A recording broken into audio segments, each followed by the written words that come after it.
Most welcome all of you. स्वागत है आप सभी का। वेलकम टू रेला ई लर्निंग प्लेटफॉर्म। जैसा कि आप सबको ज्ञात है कि 12,489 पदों के लिए शिक्षक भर्ती वैकेंसी आ चुकी है। कुछ ही दिनों बाद ऑनलाइन जो फिलिंग है ना, ऑनलाइन फॉर्म फिलिंग है, प्रारंभ हो जाएगा।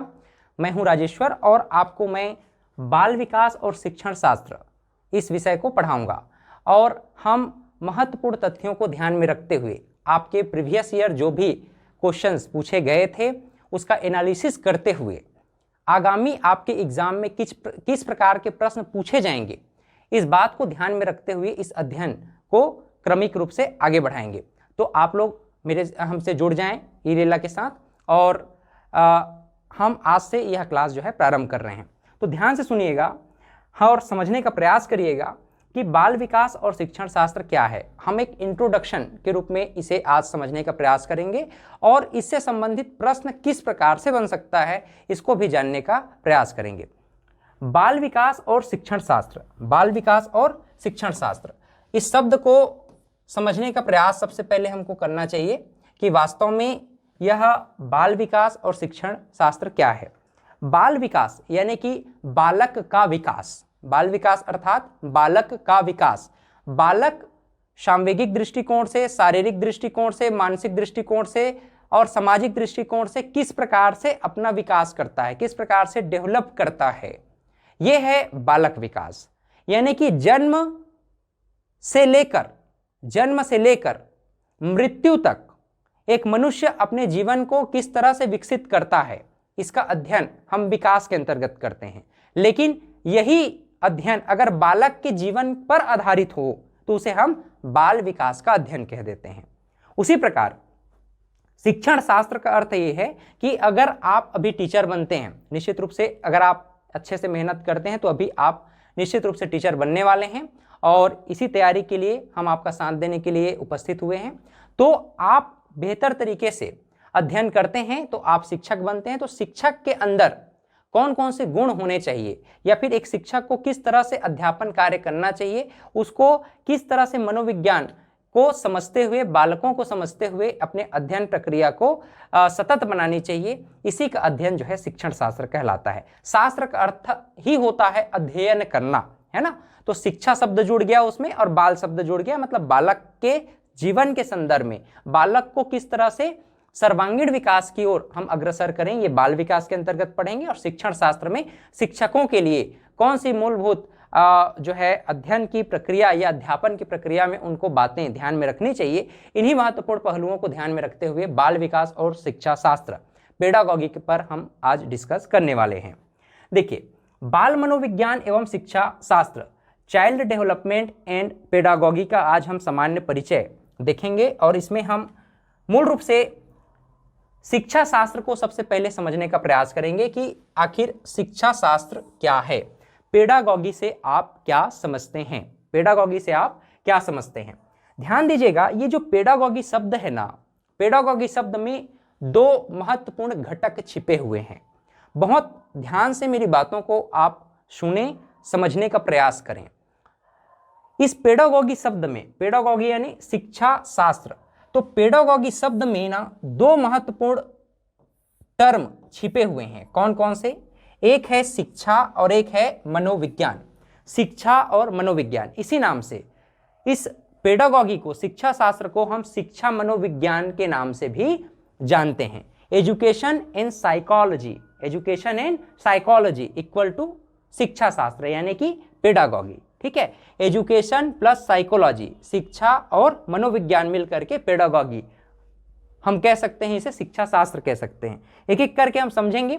सबसे पहले अब देखो, आज मैं आपको समझाना क्या चाह रहा हूं, ये शिक्षा शास्त्र यानी पेडागॉगी क्या है, इसी को मैं आज आपको समझाने का प्रयास करूंगा। तो पेडागॉगी में हम सबसे पहले समझेंगे शिक्षा क्या है, एजुकेशन क्या है, इसके बाद हम समझेंगे साइकोलॉजी, मनोविज्ञान क्या है और इन दोनों का सामंजस्य किस प्रकार से शिक्षण शास्त्र में सहयोगी हो सकता है, उपयोगी हो सकता है, उद्देश्यपरक हो सकता है, इन बातों पर हम डिस्कस करेंगे। चलिए, सबसे पहले हम शिक्षा को समझने का प्रयास करेंगे। एजुकेशन क्या है, what do you mean by education, शिक्षा क्या है ना। शिक्षा का ओरिजिन, शिक्षा का ओरिजिन यानी उद्भव, उत्पत्ति संस्कृत के शिक्ष धन अ धातु से हुआ है। शिक्ष धातु प्लस इसमें अगर हम अ जोड़ दिए तो क्या हो गया, शिक्ष प्लस अ बराबर शिक्षा, शिक्ष प्लस अ बराबर शिक्षा। तो शिक्षा का अगर हम भारतीय दृष्टिकोण से देखें, अर्थ देखें, व्युत्पत्ति देखें, तो संस्कृत के शिक्ष धातु से इसकी व्युत्पत्ति हुई है, शिक्ष प्लस अ बराबर शिक्षा। इसका अर्थ क्या होता है, सीखना और सिखाना, सीखना और सिखाना। दो घटक आपको नजर आ रहे हैं। सीखना, सीखना कौन सीखेगा, छात्र सीखेगा। कौन सीखेगा, छात्र।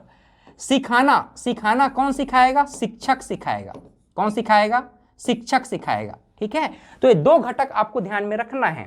शिक्ष धन आ बराबर शिक्षा। शिक्षा का अर्थ होता है सीखना और सिखाना, सीखना और सिखाना। Learning and teaching process, learning and teaching process is education. तो यहां पर सीखने का काम कौन करेगा, छात्र या अभ्यर्थी या विद्यार्थी। सिखाने का काम कौन करता है, टीचर या शिक्षक। एजुकेशन शब्द को अगर और डीप में हम जानने का प्रयास करें, व्यापक अर्थों में, ब्रॉड मीनिंग में इसे समझने का प्रयास करें, एजुकेशन का सामान्य अर्थ क्या होता है, आगे बढ़ते रहना या बाहर निकलना, अज्ञानता से बाहर निकलना। बाहर निकलना का अर्थ क्या है, अज्ञानता से, डार्कनेस। हम अज्ञानता के कारण ही भटकते हैं। तो अज्ञानता से बाहर निकलना एजुकेशन का मीनिंग है। और आगे बढ़ना, जीवन पथ को आगे बढ़ाना, विकसित करना, ये क्या है, एजुकेशन का अर्थ है। वही इडुसेयर एक वर्ड होता है, इडुसेयर। तो इडुसेयर का अर्थ होता है पोषण करना या विकसित करना, यानी टू अराइज या अराइजन या टू अराइज आप कह सकते हो। तो एडुसेयर का अर्थ क्या होता है, विकसित करना या पोषण करना। एक और वर्ड होता है एडुकेटम, एडुकेटम है ना, एडुकेटम। एडुकेटम का अर्थ होता है to lead out, to lead out अर्थात नेतृत्व करना। अब देखो, टू लीड आउट मतलब नेतृत्व क्षमता को बाहर निकालना। आपके अंदर लीडिंग पावर है, लेकिन लीडिंग पावर हिडन है किसी कारणवश। तो उसी लीडिंग पावर को, उसी नेतृत्व करने की जो क्षमता है उसे बाहर निकालना, लीड आउट, नेतृत्व करने की क्षमता को बाहर निकालना, टू एडुकेटम का अर्थ होता है। यह भी एजुकेशन का ही एक मीनिंग है, आप कह सकते हो। ठीक, यहां तक सबको समझ में आया शिक्षा का उत्पत्ति कैसे हुआ। आई थिंक आप इसे समझ पाए होंगे। शिक्षा के अर्थ को थोड़ा हम और समझने का प्रयास करते हैं। हम शिक्षा के अर्थ को संकीर्ण और व्यापक दोनों अर्थों में समझेंगे। सबसे पहले हम शिक्षा के संकीर्ण अर्थ को समझते हैं। शिक्षा के संकीर्ण अर्थ में, संकुचित अर्थों में हम समाज को लेकर के चलें तो समाज के अंदर एक निश्चित समय में किसी निश्चित स्थान पर सुनियोजित स्व उद्देश्य चलने वाली सामाजिक प्रक्रिया, शब्द को ध्यान में रखना, सामाजिक प्रक्रिया जिसके द्वारा विद्यार्थी निश्चित पाठ्यक्रम को पढ़कर संबंधित परीक्षाओं को उत्तीर्ण करना सीखता है। फिर से अधिगम प्रोसेस आ गया, सीखता है, क्या सीखता है, बात को ध्यान में रखेंगे। नैरो मीनिंग में हम समझ रहे हैं, संकुचित या संकीर्ण अर्थ में हम ये कहते हैं कि एजुकेशन, शिक्षा क्या है, समाज के अंदर एक निश्चित टाइम पीरियड में, एक निश्चित समय में, एक निश्चित स्थान पर सुनियोजित स्व उद्देश्य, उद्देश्य परक होगा ना, शिक्षा हमेशा किसी उद्देश्य परक होता है, उद्देश्य से परिपूर्ण होता है। तो किसी निश्चित समय में, किसी निश्चित स्थान पर स्व उद्देश्य चलने वाली सामाजिक प्रक्रिया जिसके द्वारा विद्यार्थी निश्चित पाठ्यक्रम को पढ़कर संबंधित परीक्षाओं को उत्तीर्ण करना सीखता है, इसे हम शिक्षा कहते हैं। ये एक नैरो माइंड है, नैरो माइंडेड हम कह सकते हैं कि नैरो मीनिंग के रूप में इसे हम परिभाषित या अर्थ का व्यक्तीकरण कर सकते हैं। वहीं अगर हम बात करें ब्रॉड मीनिंग के संदर्भ में, यानी व्यापक अर्थों में हम शिक्षा को कैसे समझें, कैसे जानें। व्यापक अर्थों में हम देखें तो मनुष्य से ही क्या बनना है, समाज बनना है। मनुष्य से ही क्या बनना है, समाज बनना है। और मनुष्य के अंदर जब नॉलेज हो, स्किल हो और उसका बिहेवियर, तीनों का सामंजस्य होता है आपस में। ध्यान दीजिएगा, इन टर्म को ध्यान दीजिएगा। एग्जाम में अब प्रश्न बनना प्रारंभ हो रहा है ना। हम व्यापक अर्थों में शिक्षा को समझने का प्रयास कर रहे हैं। तो मनुष्य से क्या पड़ता है, एक या एक से अधिक व्यक्ति से क्या बनेगा, परिवार, परिवार से ही समुदाय और समुदाय से फिर समाज का निर्माण होता है। अब मनुष्य के अंदर अगर नॉलेज है, ज्ञान है, स्किल है अर्थात कौशल है, और उसका व्यवहार, इन तीनों का अगर समावेश हो, सामंजस्य हो, इक्विलिब्रियम हो, है ना, आपस में तीनों का सामंजस्य हो, तब व्यक्ति योग्य नागरिक कहलाता है। तब व्यक्ति योग्य नागरिक कहलाता है। अर्थात योग्य नागरिक हम किसे कहते हैं, जो समाज में सभ्य हो, जिसका सम्मान हो, जो सुसंस्कृत हो, इसे हम लोग क्या कहते हैं, योग्य नागरिक कहते हैं। योग्य नागरिक कैसे बनता है व्यक्ति, जब उसके अंदर ज्ञान, कौशल और व्यवहार का सामंजस्य स्थापित होता है, तब व्यक्ति योग्य नागरिक बनता है। योग्य नागरिक कौन होता है, जो सभ्य और सुसंस्कृत होता है।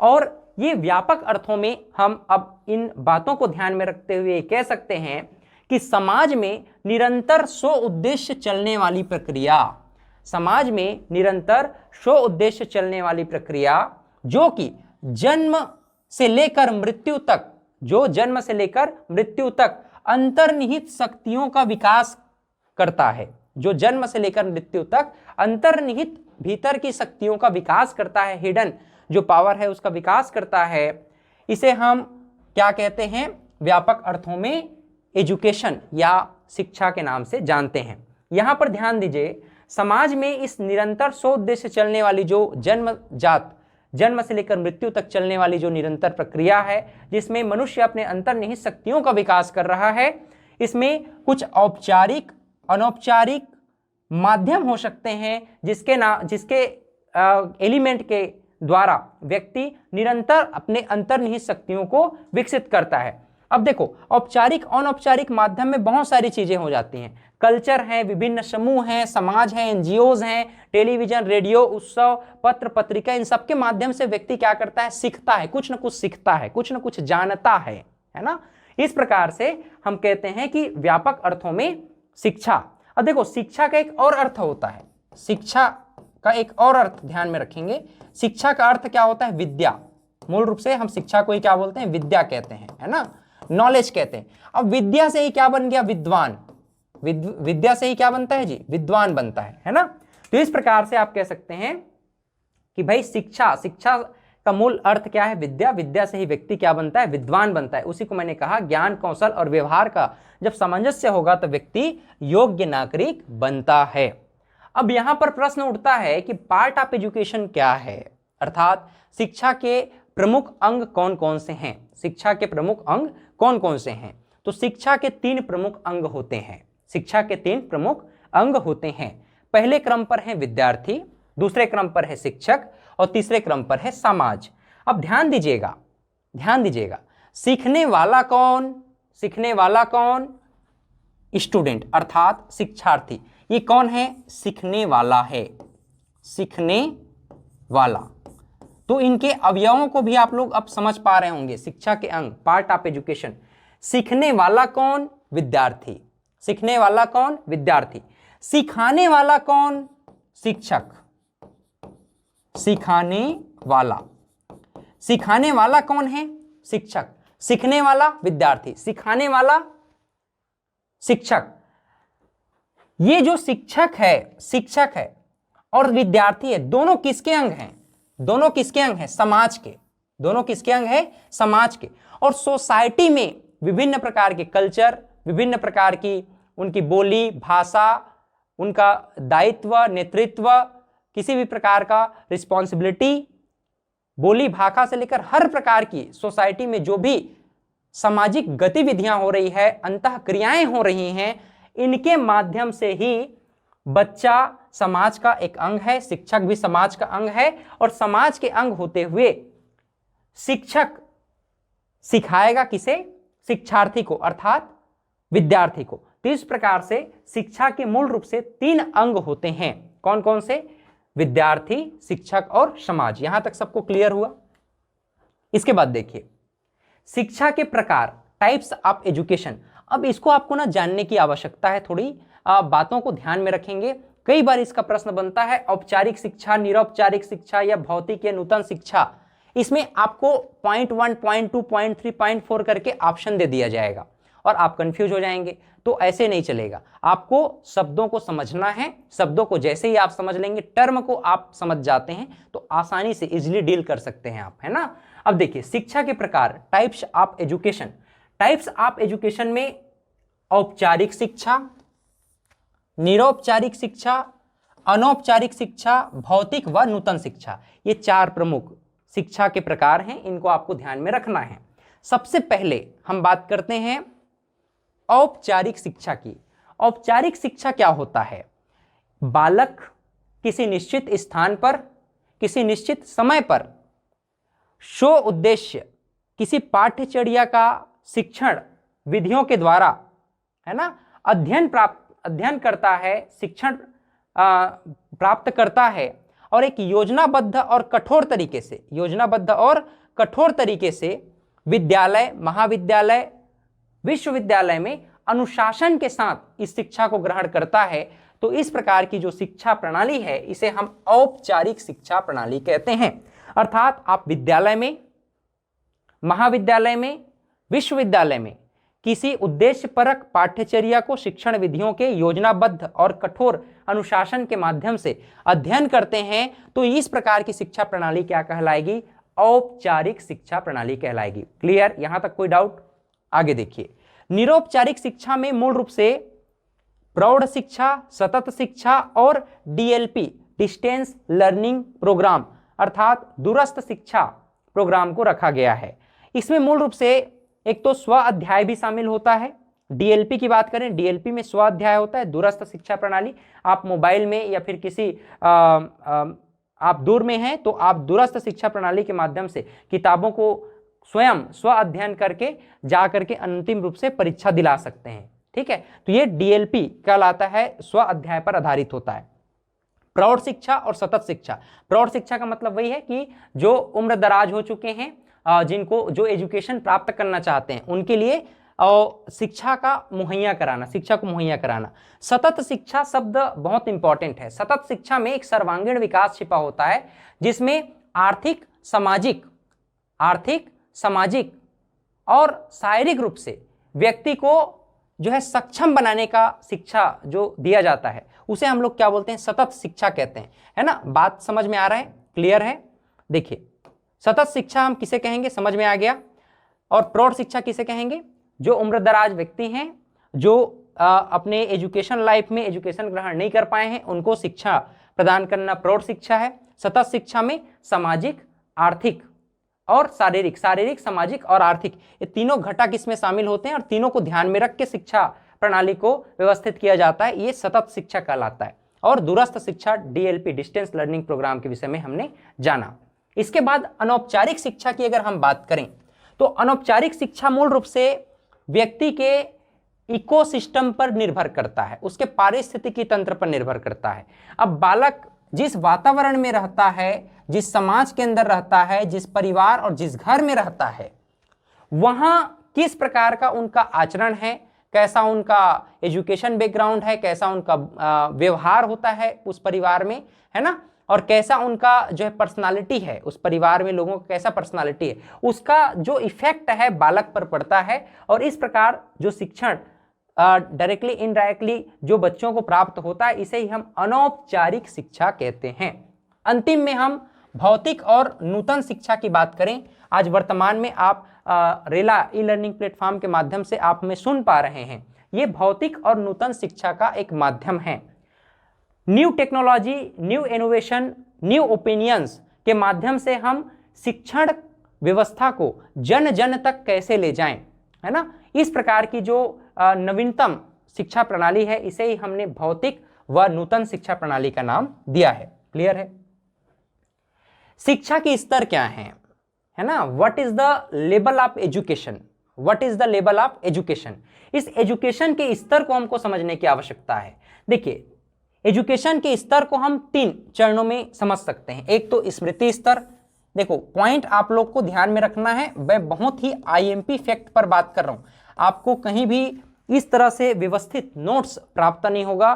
तो आप लोग मेरे साथ साथ इसको नोट जरूर करते जाएं, ऑनलाइन और ऑफलाइन दोनों दृष्टिकोण से, क्योंकि इसके आधार पर भी जो क्वेश्चंस हैं वो आपके एग्जाम में पूछे जाएंगे। अगर इन छोटे छोटे टर्म को आपने समझ लिया, डेफिनेटली आप क्वेश्चन को डील कर पाएंगे, क्योंकि प्रश्न आसान लगता है लेकिन गलत हो जाता है।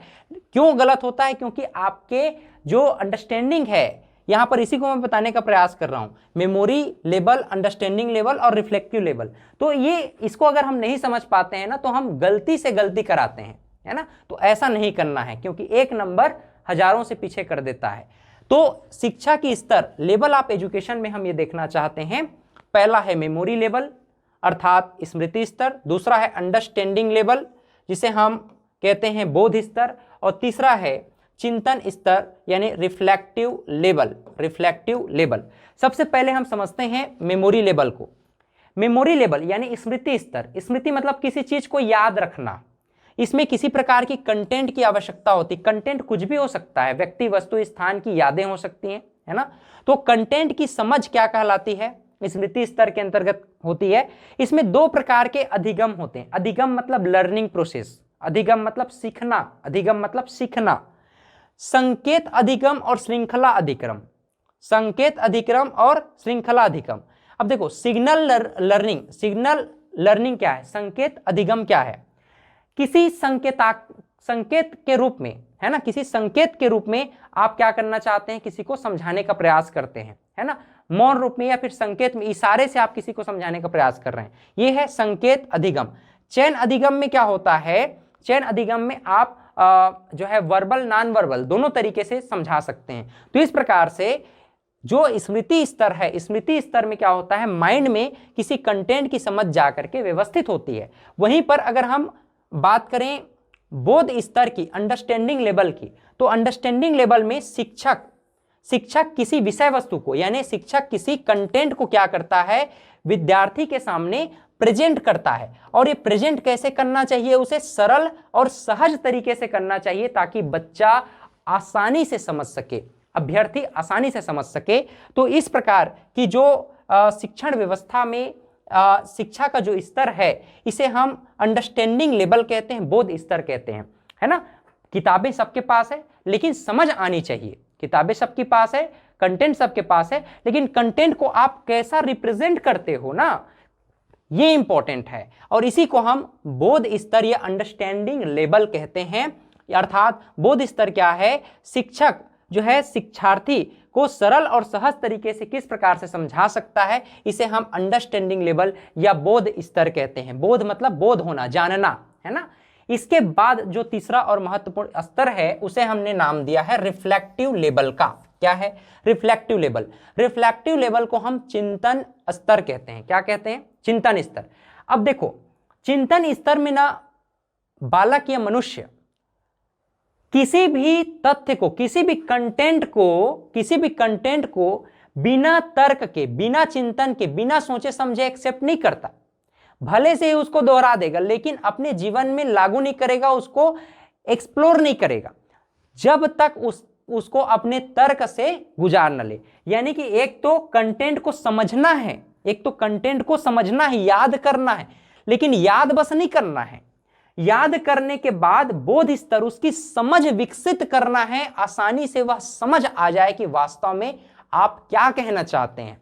इसके बाद वो समझ में आ जाए ना, तो आपको उसके प्रॉस एंड कॉन्स यानी कि आलोचनात्मक दृष्टिकोण आपके अंदर जागता है, जिसको हम दार्शनिक दृष्टिकोण भी कहते हैं, फिलोसॉफिकल व्यूज कहते हैं। तो इस प्रकार से रिफ्लेक्टिव लेवल में, चिंतन स्तर में, जो कि तीसरे क्रम का स्तर है, चिंतन, तर्क और कल्पना शक्ति बहुत ही इंपॉर्टेंट रोल अदा करता है। क्या, चिंतन स्तर में, रिफ्लेक्टिव लेवल में चिंतन, तर्क और कल्पना शक्ति की एक अहम भूमिका होती है, जो कि प्रॉब्लम सॉल्विंग और पावर सॉल्विंग प्लस शक्ति को मजबूत करता है, व्यक्ति के अंदर आत्मशक्ति को मजबूत करता है। किसी भी प्रकार की समस्या के समाधान के लिए बालक या व्यक्ति क्या होगा, सक्षम होगा। इस प्रकार रिफ्लेक्टिव लेवल, चिंतन स्तर, चिंतन, तर्क और कल्पना शक्ति के माध्यम से, कल्पना शक्ति ही तो वह माध्यम है जिसमें आज इतने बड़े बड़े इनोवेशन हुए हैं, है ना। टेलीफोन से लेकर के हवाई जहाज से लेकर के मोबाइल फोन, आज जो भी आप इनफैक्ट देख रहे हैं, आप ई लर्निंग प्लेटफॉर्म को देख रहे हैं ना, तो ये भी कल्पना शक्ति का ही परिणाम है। अगर व्यक्ति मेमोरी लेवल से ऊपर उठ करके अंडरस्टैंडिंग लेवल तक पहुंचता है, अंडरस्टैंडिंग लेवल से उठ करके रिफ्लेक्टिव लेवल तक पहुंचता है, तो वह इनोवेटिव काम करने लग जाता है। वह जो है मूल रूप से प्रॉब्लम सॉल्विंग, कल्पना शक्ति के माध्यम से किसी भी समस्या के निदान करने की तरफ अग्रसर होता है। इस प्रकार से यह एक मौलिक चिंतन और आलोचनात्मक चिंतन को जन्म देता है। क्या, चिंतन स्तर। तो आपसे जब भी प्रश्न किया जाए शिक्षा के स्तर के संदर्भ में, तो आप लोग ध्यान में रखेंगे मेमोरी लेवल, अंडरस्टैंडिंग लेवल और रिफ्लेक्टिव लेवल, अर्थात स्मृति स्तर, बोध स्तर और चिंतन स्तर। ये तीन प्रमुख पोलर सिस्टम है, या फिर आप कह सकते हैं कि पिलर है और आधार स्तंभ है, आप कह सकते हो शिक्षा के। बात समझ में आया, यहां तक क्लियर है? आगे बढ़ें जी। चलिए, मनोविज्ञान। अभी तक हम लोगों ने क्या समझा, शिक्षा। मैंने आपको शुरू में ही कहा था कि मैं आपको दो चीजें आज बताऊंगा, पहला शिक्षा और दूसरा मनोविज्ञान। और शिक्षा और मनोविज्ञान आपस में मिलकर के शिक्षा शास्त्र बनता है, यानी पेडागॉगी बनता है। तो हमने शिक्षा क्या है समझा, अब मनोविज्ञान क्या है इसको भी समझ लेते हैं। मनोविज्ञान अर्थात मन का विज्ञान। मन में हम मनुष्य हैं, मनुष्य के अंदर मन है। मन में उठ रही समस्त प्रकार के संवेगों और संवेगों के द्वारा भावनात्मक जो भी जुड़ाव है, इनका अध्ययन करना ही क्या कहलाता है, मनोविज्ञान। यानी मन का विज्ञान ही क्या कहलाता है, मनोविज्ञान कहलाता है। ग्रीक वर्ड में एक दो शब्द हैं, एक तो है साइकिक और एक है लोगस। लोगस का अर्थ क्या होता है, अध्ययन करना, और साइकिक का अर्थ होता है आत्मा। अगर इसको हम ग्रीक भाषा में देखें तो साइकोलॉजी का अर्थ क्या हो गया, स्टडी ऑफ सोल, यानी आत्मा का अध्ययन। क्या, आत्मा का अध्ययन। और इस प्रकार से हम वर्तमान दृष्टिकोण से इसको क्या समझते हैं, साइकोलॉजी को study of mind, study of mind यानी मन का अध्ययन। अगर हम ग्रीक भाषा में इसके मौलिक अर्थ को देखें तो क्या होगा, लोगस, साइकिक प्लस लोगस यानी आत्मा का अध्ययन, स्टडी ऑफ सोल। लेकिन वर्तमान दृष्टिकोण से हम इसे कहते हैं स्टडी ऑफ माइंड। हमारे मन का अध्ययन ही क्या कहलाता है, साइकोलॉजी कहलाता है। अब देखो, साइकोलॉजी अब किसे कहेंगे, शैक्षिक अनुप्रयोगात्मक विद्या है। साइकोलॉजी या मनोविज्ञान शैक्षिक अनुप्रयोगात्मक विद्या है जो कि मेंटल प्रोसेस का अध्ययन करता है, जो कि मानसिक प्रक्रिया का अध्ययन करता है। मनुष्य, पशु और दोनों के व्यवहार का ऑब्जर्वेशन, मनुष्य और पशु दोनों के व्यवहार का ऑब्जर्वेशन क्या कहलाता है, मनोविज्ञान। यानी कि मनोविज्ञान में आप केवल मनुष्य के मन के विज्ञान का अध्ययन नहीं करते, बल्कि पशु और मानव दोनों के व्यवहार का जो अध्ययन है, मूल रूप से ऑब्जर्वेशन है, इसे ही हमने क्या कहा, साइकोलॉजी का नाम दिया है। क्लियर है? इस प्रकार से देखो, साइकोलॉजी के बहुत सारी शाखाएं हैं, there are so many branches of psychology, but हम आपके पेडागॉगी के अंतर्गत साइकोलॉजी के कौन कौन से प्रमुख टर्म को ध्यान में रखते हुए अध्ययन करेंगे। तो मूल रूप से हम एक व्यवहारिक पक्ष को ध्यान में रखेंगे, इसके बाद कॉग्निटिव यानी संज्ञानात्मक पक्ष को ध्यान में रखेंगे, फिर विकासात्मक डेवलपमेंट प्रोसेस, विकास का सिद्धांत क्या है इसको ध्यान में रखेंगे, और अभी हम लोगों ने पढ़ा शैक्षिक मनोविज्ञान। तो इस प्रकार से इन सभी शाखाओं पर हम एक एक करके आपसे डिस्कस करेंगे, बात करेंगे। बाल मनोविज्ञान क्या है इसको भी आप लोग समझ लें, एक ओवरव्यू है, अभी मैं ओवरव्यू दे रहा हूं, है ना। नेक्स्ट क्लास से हम लोग एक्चुअल क्लास में पहुंचेंगे जहां पर हम बहुत डीपली अध्ययन करेंगे। बाल मनोविज्ञान क्या है, चाइल्ड साइकोलॉजी हम किसे कहते हैं। चाइल्ड साइकोलॉजी में ये मूल रूप से जो 5 एलिमेंट है इसको ध्यान में रखने की आवश्यकता है। संवेदना, अवधान, प्रत्यक्षण, स्मृति और चिंतन। पुनः सुन लीजिए, क्या, संवेदना, अवधान, प्रत्यक्षण, स्मृति और चिंतन। सेंसेशन, अटेंशन, परसेप्शन, मेमोरी और थिंकिंग। संवेदना क्या है, दूसरे के फीलिंग को समझना, दूसरे के फीलिंग को समझना, है ना। एक बच्चा अगर रोता है तो दूसरा बच्चा भी रोना चालू कर देता है। एक व्यक्ति दुखी है तो उसके दुख को देख करके सामने वाला भी दुखी हो जाता है, ओहो हो, ऐसा नहीं होना चाहिए था। तो इस प्रकार से सेंसेशन क्या है, मूल रूप से दूसरे के फीलिंग को समझना, दूसरे के दूसरे के मन की स्थिति को भांप लेना, जान लेना, ये क्या कहलाता है? सेंसेशन कहलाता है, संवेदना कहलाती है। अवधान, अटेंशन क्या है? मन की एकाग्रता, मन का एकाग्रता, concentration of mind is called attention. इसे ही हमने क्या कहा? अवधान कहा है। यह भी बाल मनोविज्ञान का एक प्रमुख आधार है। प्रत्यक्षण, परसेप्शन क्या है? परसेप्शन का मतलब है कि आपकी क्या परसेप्शन है। हम लोग कहते हैं ना, व्हाट इज योर परसेप्शन, आपकी क्या परसेप्शन है, आप क्या धारणा बनाते हैं, है ना, आप क्या धारणा बनाते हैं। तो आपकी धारणा क्या है, आप इसके विषय में क्या सोचते हैं, है ना, आप इस विषय के विषय में क्या सोचते हैं, आप शिक्षण शास्त्र को किस प्रकार से समझते हैं, या फिर आप समाज में आज वर्तमान जो स्थिति है इसकी प्रासंगिकता के विषय में आपकी धारणा क्या है, आपकी परसेप्शन क्या है। वर्तमान युग या प्राचीनतम युग, इन दोनों में आप किसको बेहतर पाते हैं, इस बात का आप अवलोकन करें। ये आपका क्या होगा? धारणा होगा। आप अपने शब्दों में इसे लिखें। अगर ऐसा प्रश्न बनता है तो ये धारणा को ही इंगित करता है, परसेप्शन को ही इंगित करता है। रिकॉल प्रोसेस क्या है? पुनः उन बातों को याद करना, है ना।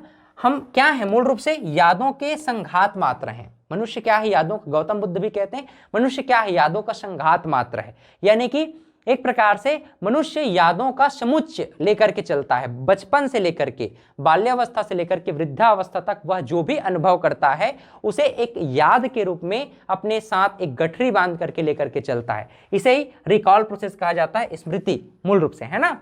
स्मृति को हम लोग हालांकि आपके साइकोलॉजी में इसको है नहीं चैप्टर, लेकिन अगर साइकोलॉजी अगर आप और बाद में पढ़िएगा तो आपको पता चलेगा कि मन के भी, है ना, मेमोरी के भी कई स्तर होते हैं। अवचेतन मन होता है, अचेतन मन होता है, चेतन मन होता है ना।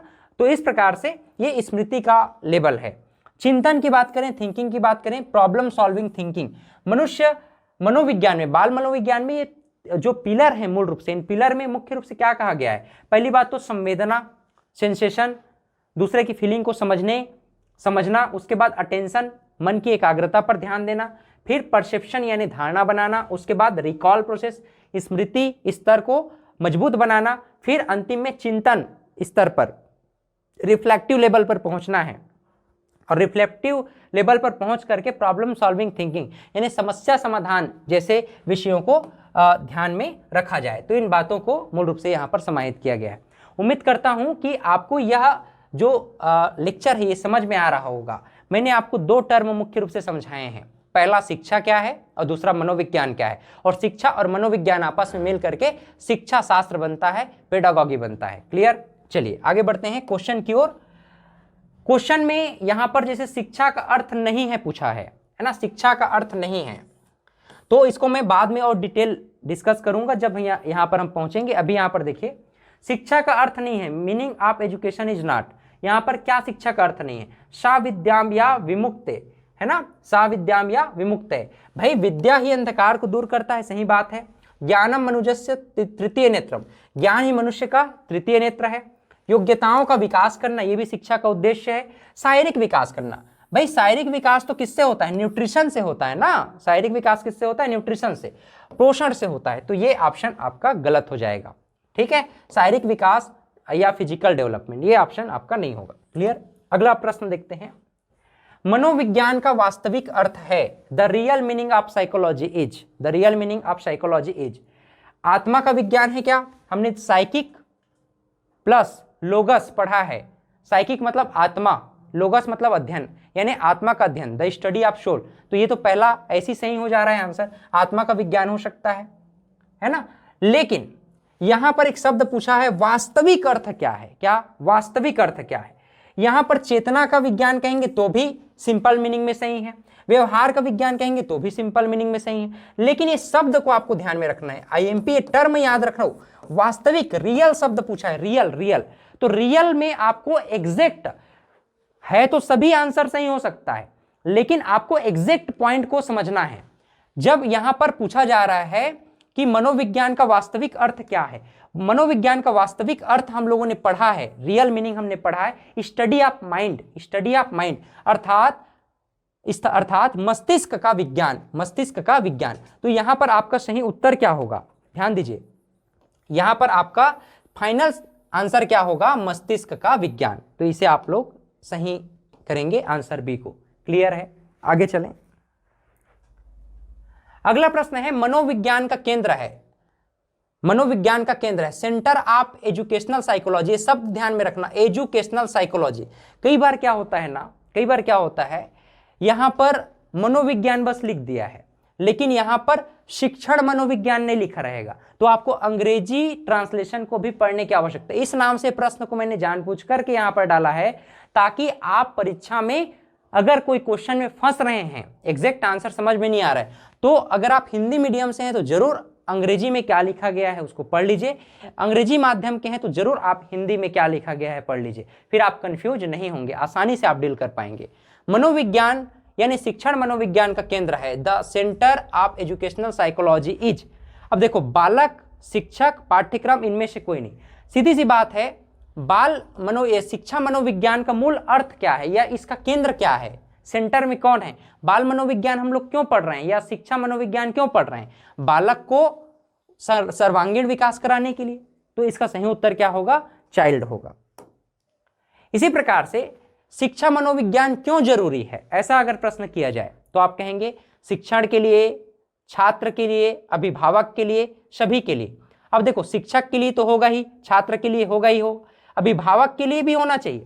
टीचर पेरेंट मीटिंग क्यों कराया जाता है? अभी नई शिक्षा नीति 2020 लाई गई, एनईपी, न्यू एजुकेशन पॉलिसी, उसमें भी तो इस बात का जिक्र किया गया है कि आप टीचर पेरेंट मीटिंग करो। ठीक है, तो इसका मतलब ही क्या है? अभिभावक के लिए भी शिक्षा मनोविज्ञान को जानना जरूरी है, क्योंकि पेरेंट्स भी अपने बच्चों के जीवन को समझ सकें, उनमें जो विकास हो रहा है विकास के क्रम को समझ सकें। इस नाम से शिक्षक के लिए, छात्र के लिए और अभिभावक के लिए, तीनों के लिए इंपॉर्टेंट है। इस प्रकार से आपका सही उत्तर क्या होगा? Answer D. अगला प्रश्न देखिए, शिक्षा मनोविज्ञान सहायक है, educational psychology is helpful for, किसके लिए सहायक है? अनुशासन में, मेंटेनिंग डिसिप्लिन, बाल विकास के ज्ञान में, नॉलेज ऑफ चाइल्ड डेवलपमेंट, मूल्यांकन में, इवेल्युएशन में, सर्वांगीण विकास में। हमने पहले ही कहा, शिक्षा मनोविज्ञान का उद्देश्य है बालक का सर्वांगीण विकास करना, बालक का सर्वांगीण विकास यानी ऑल राउंड डेवलपमेंट, यानी कि सर्वांगीण विकास करना, है ना? तो ये option D is correct. Next question is, एक और प्रश्न यहां पर किया गया है ना? वैसे ही प्रश्न है, बस ऑप्शन चेंज हो गया है। शिक्षा मनोविज्ञान सहायक है स्वयं को समझने में, बालक को समझने में, शिक्षण विधियों के चयन में, संपूर्ण शैक्षिक प्रक्रिया में। तो ये देखो, स्वयं को समझना, बालक को समझना, शिक्षण विधियों को या शिक्षण विधियों को समझना और चयन करना, तो ऑप्शन डी इज करेक्ट। इसके बाद देखिए, अगला प्रश्न यहीं तक था मूल रूप से, और इसका आंसर भी लास्ट में दिया गया है। और इस प्रकार से हम आपको पूरी इस श्रृंखला को आगे बढ़ाएंगे, और किसी प्रकार का कोई डाउट होता है तो आप जो है हमसे जुड़ सकते हैं।